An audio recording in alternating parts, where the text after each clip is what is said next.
It's a wonderful day here at Air Gun Designs. We've got an open house we just kind of put together impromptu. We were on Automags.org, our forum. A lot of the guys said, "Hey Tom, can we come down and visit your factory?" We said, "Sure." So one thing led to another, and just a few guys coming down to the factory turned into about 70 people, as you can see behind me here, showing up and getting a tech class and getting an open house here. It's Saturday. We've got the staff here from Air Gun Designs, and we're hanging out. We're having a great time. It's a beautiful day. We talked shop until 3 in the morning last night.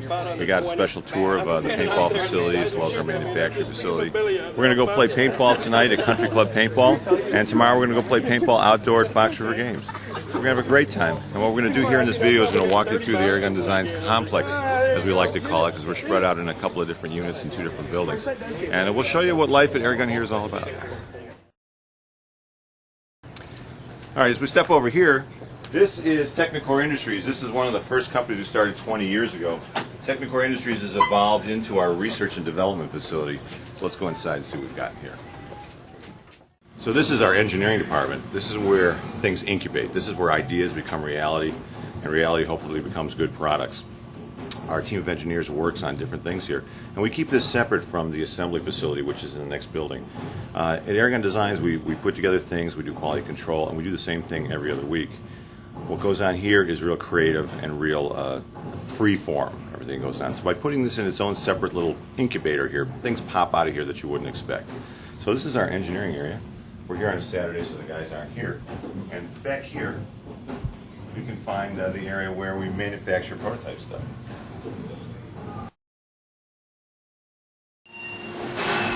So here we are. This is our actual manufacturing facility where we make stuff. We have milling machines, we have lathes, we have drill presses, we have welders. We can make most things here.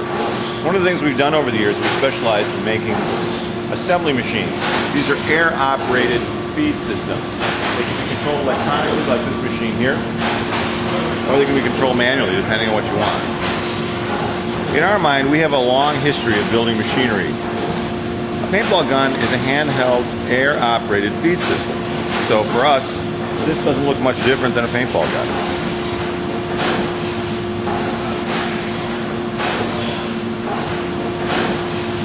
This is one of our paintball assembly machines right here. This manufactures specialized plastic paintballs for the military. This is the type of thing that will put together special rounds that glow in the dark when hit or used with night vision. We'll make malodorant rounds on this, etc. We'll make dye marking rounds. And these are highly specialized things that are not sold into the regular paintball community, but the military and police use them for special operations.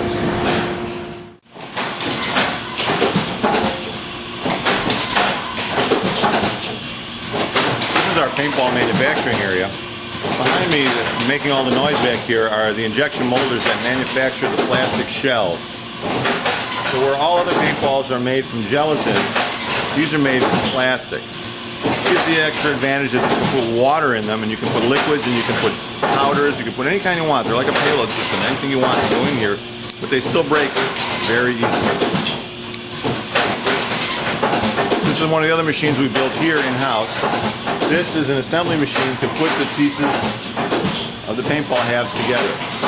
This is an automated machine. We've been working on this for about a year. It should be ready to go in about a month. But this isn't the coolest stuff. I'll take you next door.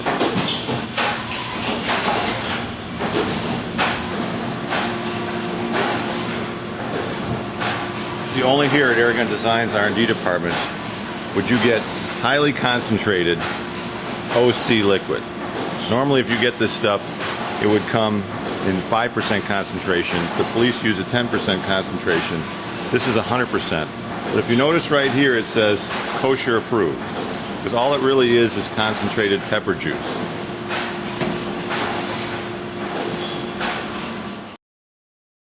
This is our containment room. This is where we handle specialized products in a contained atmosphere. Our people will actually be in complete Tyvek suits with an air system pumping into their backs, so they'll be tethered, kind of like we see in these when they're dealing with anthrax and things like that. So let's go in here and take a look at this.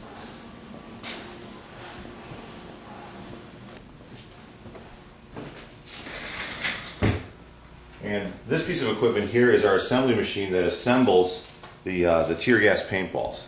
And we have to do it inside this room because everybody has to be in a suit. But as you notice, the The balls that contain tear gas are red, so these are considered live, and the ones just with inert powder in them that have no effect are purple. So we're getting ready right now to convert over to live. We'll be running live. We won't be able to come into this room in the next couple days. So this room will be sealed up. It's an airlock system. We have air evacuating all the time and circulating through here. So this is the kind of level we have to go through to make specialized paintballs the way we do. We've been doing it for a long time, and it's getting much more interesting lately, especially with the events of September 11th.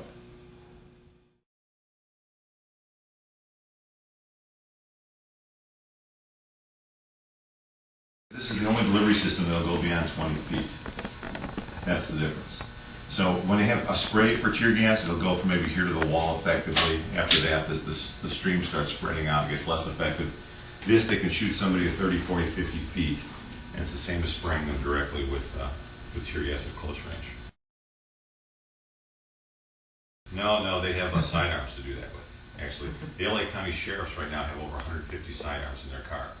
And one of the interesting stories about that was when we were producing these paintballs for a company called J-Corps in Southern California. They took our sidearms, they put them in the cars, and they said, okay, when you shoot one of these things, give us a report. So we were expecting to get a report back about every week. Well, a month went by and no reports came back. So we ended up talking to the LA County people and said, well, what's the problem? They said, oh yeah, we've been pulling them out all the time, but everybody keeps surrendering. So for the first time, what was happening was they'd pull out the paintball gun. They said, well, if you don't put that knife down or that thing down or whatever you're doing right now, we're going to shoot you. And everybody would say, okay. And they put the thing down and give up, and there was never a report. Well, this was in direct conflict with what used to happen. What used to happen was there would always be a confrontation, but we think that there's something about the fact that because when the cop is pulling out something he knows he can use and know he can shoot the guy with, we think that attitude comes across to the bad guy and he surrenders. This is our shooting range. This is our hallway inside the units inside our large building. This hallway is 60 meters long, which is over 100 feet. This is where we shoot for our military rounds for accuracy.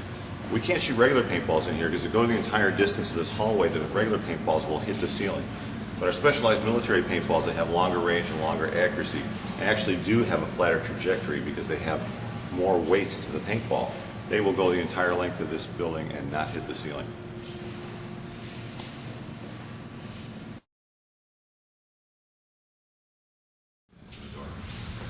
Oh, no way. Holy cow. This is one of my hobbies. It's paleontology. And paleontology differs from archaeology in the fact that paleontology just deals with animals older than humans. Archaeology is all human stuff. So that's how you differentiate the two. And every year I go out to Wyoming and Montana and do an expedition to look for fossils out there. And we look for two types of fossils. We look for mammal fossils, which are about 30 million years old. And we look for dinosaur fossils, which are a little older than 65 million years old, which is when the dinosaurs died off. So just before the dinosaur died is some of the stuff we look for. And for instance, this is one of the things that we find. If you can see this is a section of jaw. And if you can recognize this here, this is a tooth. And you can see how large that tooth is. That's a single molar. That's the rearmost molar in the lower jaw of a titanothere. Now the titanothere was big. He was big, like bigger than a buffalo and smaller than an elephant. And they were very numerous out here about 35 million years ago. So these bones are fairly common. Now this is just a single tooth from a small chunk of jaw, but this is what the guy would have looked like in real life. And you see that's his head outlined in blue there, and you can see the lower jaw. Big guy, very interesting, lots of fun to find. But this is just a fragment of jaw. Over here you can see a much bigger chunk.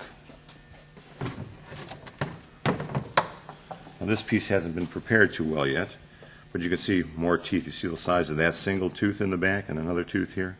This is the hinge. This guy was a vegetarian, so he would just be munching grass all day. But they were big and they were populous and they hung around out west. So if you were around 35 million years ago, you'd see these things around out there like you'd see cattle out there today.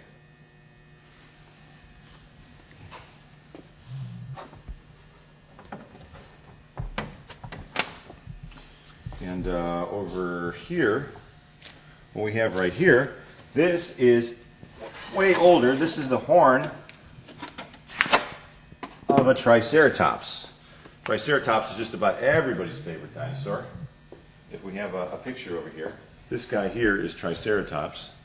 And you can see he's got the horns, he's got the big shield on the back. These are a couple other variants, a couple of his cousins here. And they existed out here in western North America next to a sea that came in during that time.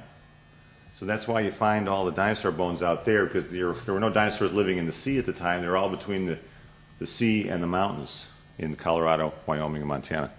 So this is a horn right here. And you can see the tapering shape coming up to a point, and then there would have been a covering on it like today's cows, and the point would have actually extended further out and come to a sharp tip. And back here you can see part of the shield. This would have been the big, it's called the frill on the back of his head.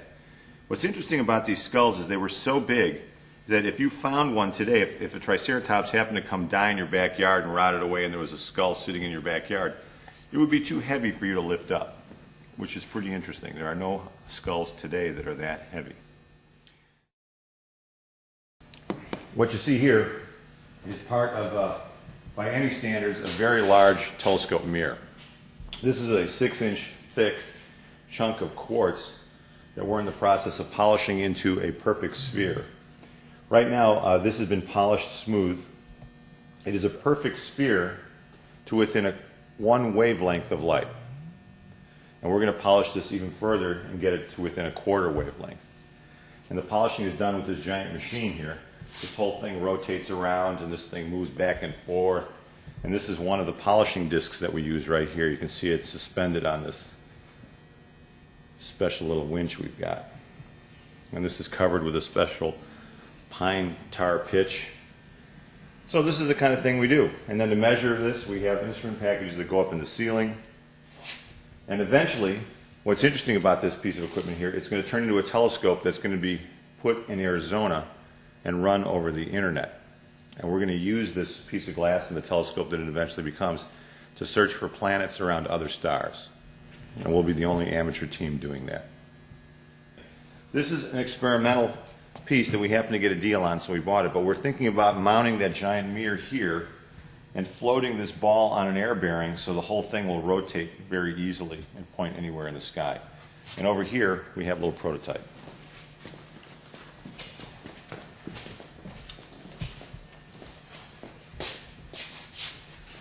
Here's our prototype that we worked with to try and develop the idea of floating a ball telescope. So this is a ball bearing. We pump air in the bottom, it floats, and then this whole thing rotates very easily, and it takes very little effort. It's not hooked up right now, but you get the idea.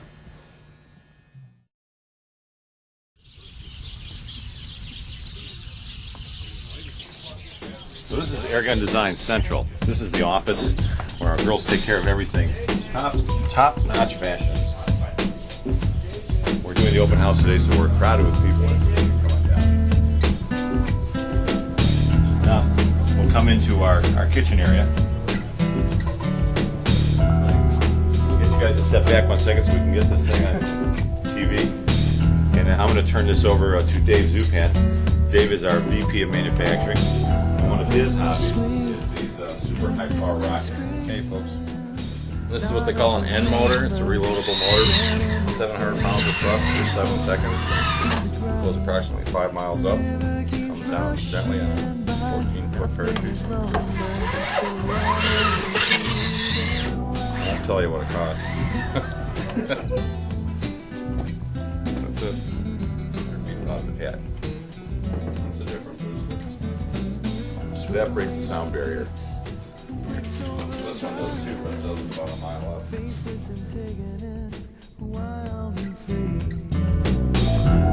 To the day, fabulous breaks. Enough is enough is enough is enough for me.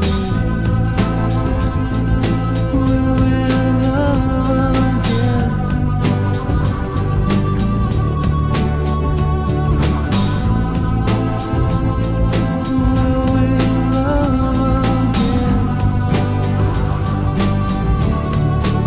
again. Johnny Rocket, they call me. Now we're crawling into my neighborhood.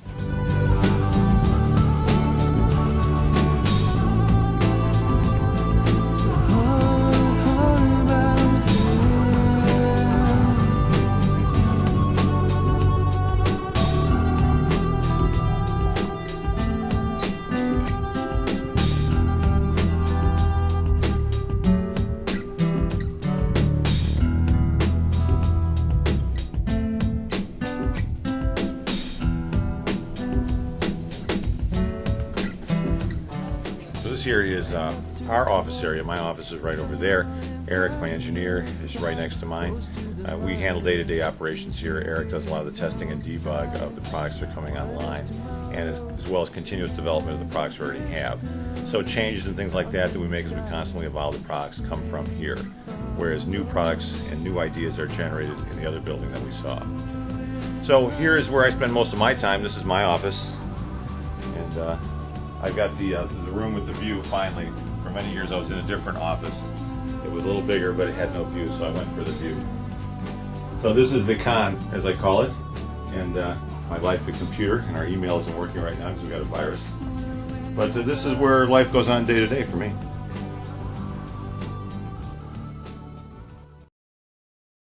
Okay, this is our parts department. This is where all of our stuff is. So come on, take a look. Parts is parts, we like to say, and we got plenty of them here. If you come down and look at our parts bins, this is most of the equipment that we have manufactured for us that go into our products. All of these things are regulator pistons, these are turned metal parts, these are brass.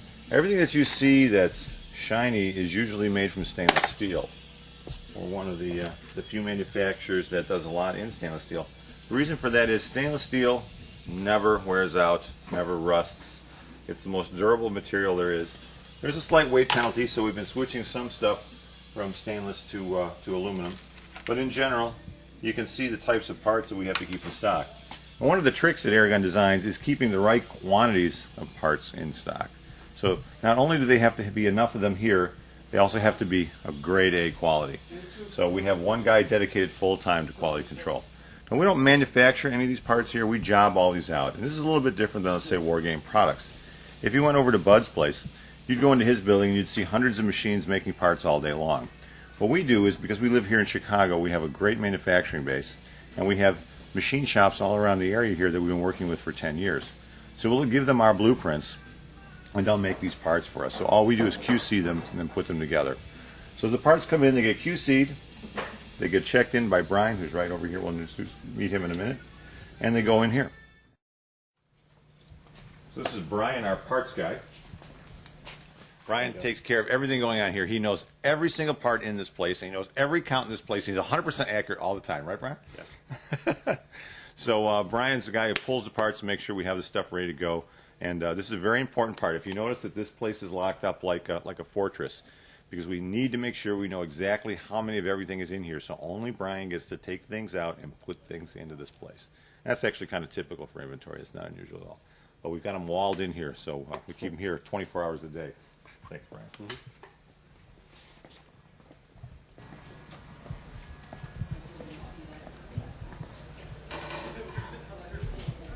So it's a Saturday here right now, so we don't have a lot going on. We've cleaned up just for the open house. But ordinarily, we'd have our sub-assemblies out on this table. We'd be putting guns together all day long. Once the guns go together, they go get tested in final testing, which we'll show you in a second. And then from there, they come back once they're final tested on these racks. You can see the gun racks in the cage over there. They get put into boxes, and then we either put them in the inventory or we ship them out the door. So Tom, see, I'm going to go and I'm going to buy some foreign electronic markers. Why would I look at these guns here rather than that? Well, you know what we do when it comes time to talk about us and other guns. We've had like a long-standing relationship with, like, for instance, us and the autococker. There's been a mag autococker debate for 10 years now, and we actually like that.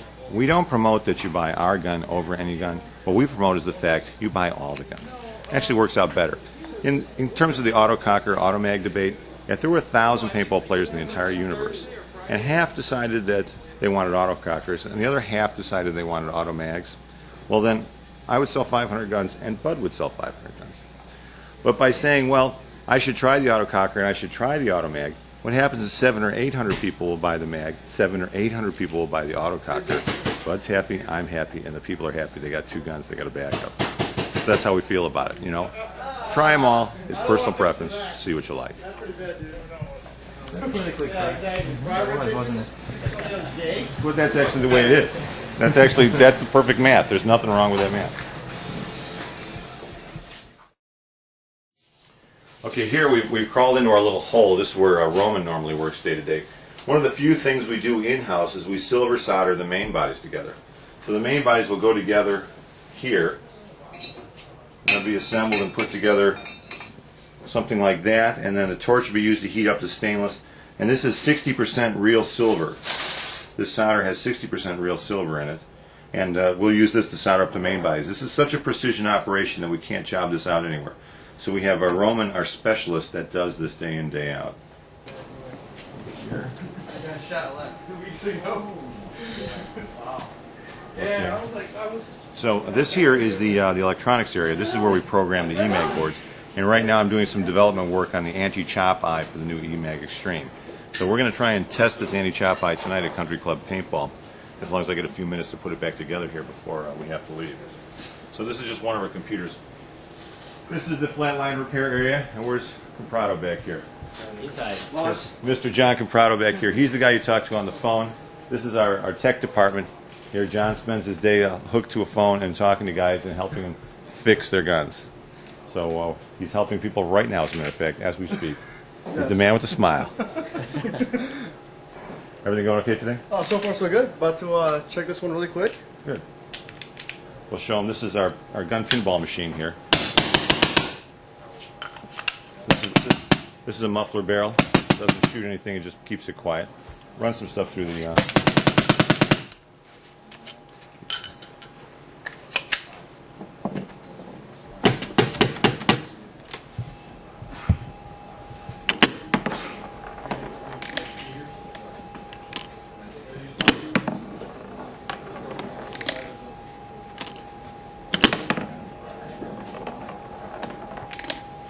Now notice on this we shoot nylon balls. We recirculate them one at a time. Nylon ball never breaks, never wears out, but still weighs the same as a paintball, so we get accurate readings. Every gun, one way or another, gets shot through something like this before it goes out the door.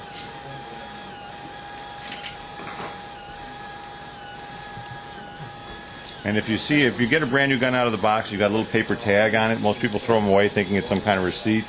What that little paper tag is this chronograph readout that says what your gun was shooting before we put it in the box. So the one thing we don't want people to tell us is, out of the box it wasn't working. Well, this proves to you that going into the box it was working. Because this is how we set them up. This is the last thing your gun does before it goes into a box. And this is Saul. Saul's in charge of assembly. He's our foreman in the back area. And he's also doing some repair work on the EMAGs and on the micro EMAGs. So this is somebody's gun, or is this a new gun we're working on? This is a new gun for a customer that he bought today. Oh, I got it today. Look at this. Blue on blue.